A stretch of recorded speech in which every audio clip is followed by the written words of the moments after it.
வணக்கம் ஐபான் நலிந்த ஜெயதீஷ டாக்டர் நலிந்த ஜெயதீஷ வந்து பத்திரிகையாளருடைய சந்திப்பில் கேட்ட கேள்விக்கு பதிலளிக்கிறதுக்கு ஐக்கிய தேசிய கட்சியும் ஸ்ரீலங்கா இந்த சஜித் பிரேமதாசன கட்சியும் ஒன்று சேர பயணம் அது சம்பந்தமாக உங்களுக்கு கருத்து என்னென்று கேட்டதுக்கு அவர் சொல்லுகிறார். அது அவைகள் ஏற்கனவே ஒரு கட்சியாக இருந்தவை ரெண்டாக பிரிஞ்சுக்கணும், இப்போ திரும்பி ஒன்று சேரதில்லை, எங்களுக்கு ஒன்றும் பாதிப்பு இல்லை அப்படின்னு சொல்லி இந்த விஷயங்களை பேசியிருக்கேன்.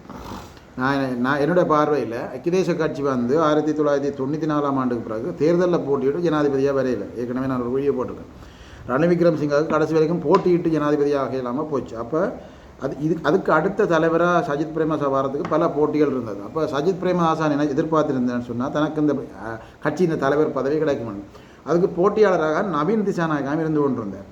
பலர் இருக்கிறாங்க, ருவான் விஜயவர்த்தனை போன்றவர்களும் இருக்கிறாங்க, ஜேஆர் ஜெயவர்த்தனோட பரம்பரையில்.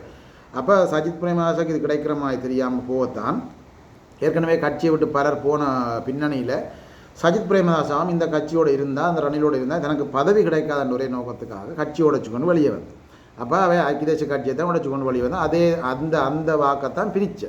ஆகவே புதுசாக அவர் ஒரு கட்சி உருவாக்கி புதுசாக வாக்குத்தளத்தை உருவாக்கல. அப்போ அவை ரெண்டு பேரும் திருப்பி ஒன்று சேர்றதால யாருக்கும் பாதிப்பில்லை தான். ஆனால் ஒரு வகையில் இவை ஏன் ஒன்று சேரணும்னு பார்த்தா இப்போ வந்து எல்லாருக்கும் வந்து இப்போ நிறைய பேருக்கு வந்து என்னென்னு சொல்கிறது, குற்றப்பத்திரிகையை கையில் கொடுத்தாச்சு. நாமல் ராஜபக்ச, சாமர சம்பத், ஹெய்லியர் ரம்புக்வலை, இனி ரணில் விக்ரமசிங்க வழக்கு வருது, இனி சஜித் பிரேமதாசாவுக்கு வரப்போகுது, மஹிந்த ராஜபக்சன மனைவிக்கு வரப்போகுது, சிரந்தி ராஜபக்ச. அப்போ இதில் இருந்து தாங்கள் தப்பிக்கிறதுக்காக இந்த எல்லா கட்சிகளும் உண்டாச்சு இந்த என்பிபிக்கு எதிரான ஒரு அலையன்ஸை உருவாக்கணுமென்று முயற்சிக்கணுமே தவிர இவை உண்மையாக இந்த நாட்டு மக்களுக்கு தாங்கள் ஒரு அலையன்ஸை உருவாக்கி இந்த அரசாங்கத்துக்கு எதிராக செயல்படணும் இல்லை. அவைய நோக்கம், அடிப்படை நோக்கம் அது இல்லை. அவைக்கு இப்போ வந்து நெருக்கடி வந்திருக்கு. அவைய கடந்த கால ஊழல், படுகொலை, குற்றங்கள் எல்லா சம்பந்தமாக விசாரித்து இந்த அதுக்கு சம்பந்தமான வழக்குகள் ஒருவரின் பின் ஒரு ஆளாக ஒன்றன் பின் ஒன்றாக வந்து இந்த குற்றப்பத்திரிகை கையில் கொடுக்கப்பட்டு கொண்டு இருக்குது. அதாலவே இப்போ அச்சமடைஞ்சு இப்போ ஜெயிலுக்கு போயிடும் எல்லாரும். அதால் தாங்கள் எல்லாரும் ஒன்று சேரணும்னு சொல்லி எல்லா கட்சிகளும் பேச்சுவார்த்தை நடத்தினமே தவிர இலங்கையின் மக்களுக்கு நல்லது நடக்கணும்னு சொல்லி யாருமே முயற்சிக்கல. ஆகவே இவேன்ற ஒன்றிணைவு வந்து தங்களோட சுயநலத்துக்கான ஒன்றிணைவே தவிர கட்சிகள் ஒன்றிணையாவது நாட்டு மக்களுக்கு ஒரு நன்மை நடக்க போகிறதும் இல்லை.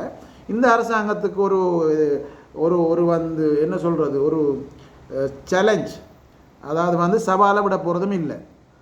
ஆகவே இவை வந்து ஒன்றிணைவது தங்களோட சுயநலத்துக்காகவே மட்டுமே இல்லாமல் சிங்கள மக்களுக்கோ தமிழ் மக்களுக்கோ முஸ்லீம் மக்களுக்கோ ஒரு நன்மை அளிக்கிறதுக்காக இல்லை. இப்போ வந்து தமிழ் தேசிய கூட்டமைப்பாக இருந்தாருன்னா முஸ்லீம் காங்கிரஸாக இருந்தாலும் அவங்களும் வந்து நியூட்ரலாக இருக்கிறதுக்கான காரணம் என்னச்சுன்னா இந்த கட்சியெல்லாம் ஒன்று சேர்ந்து வந்து அவையோடு சேர்ந்து இவை போகிறது. ஏன்னா அவைக்கு இந்த பென்ஷனுகள்லாம், அந்த மொழிக்காட்டுகள், இந்த பிஸ்டல்கள் எல்லாம் போகிறது அவைக்கு ஒரு பெரிய பிரச்சனை. அதாவது இந்த கட்சிகள் ஒன்று சேரும் வரைக்கும் அவை பேசாமல் இருக்கணும். அவையும் வந்து அழிஞ்சு போகிற கட்சியில் தான் மாறிக்கணும். தமிழ் தேசிய கூட்டமைப்பு அழிஞ்சு போகிற கட்சியாக மாறி இருக்குது. இந்தியா முஸ்லீம் காங்கிரஸும் அதே கட்டத்துக்கு வந்திருக்கு.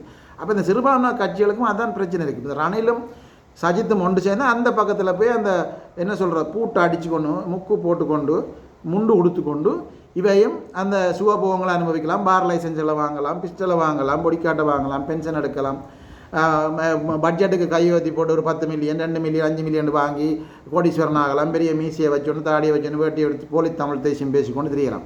இதுக்காகத்தான் இந்த கட்சிகள் ஒன்றுனே வேணும்னு சொல்லி இந்த தமிழ் கட்சிகளும் விரும்புது, இந்த முஸ்லீம் கட்சிகளும் விரும்புது. இதைத்தான் சஜித் பிரேமதாசாவும் பார்த்தா தனியாக போட்டிட்டு வெளியிலாது ரணிலோட திரும்பி போய் சேருவோம்னு சொல்லி அவை இந்த கட்சியும் யோசிக்கணும். இப்போ ரணிலும் பார்க்குறாரு தனியாக இருந்து சரி வராது, இவையோ சேர்ப்ப மாட்டேது. ஆனால் இவை சேர்ந்தா பிறகு ரணில் ஜனாதிபதி தேர்தலில் போட்டிடுறதால ஐக்கிய தேசிய கட்சி தலைவராக இருப்பாரா, சஜித் இருப்பாரான்ற கேள்வி பெரிய கேள்வியாக எழுந்திருக்கு எல்லாருக்கும். ஆகவே இது ஒன்று சேர்ந்தால் சஜித்தின் அரசியல் அதோட முடியுது, ரணில் இன்னொரு கேமாக ஆடுவார், அதான் நடக்கும். மாறாக இந்த நாட்டுக்கும் இந்த நாட்டு மக்களுக்கும் எதுவுமே நடக்க போகிறதில்லை. நன்றி, வணக்கம்.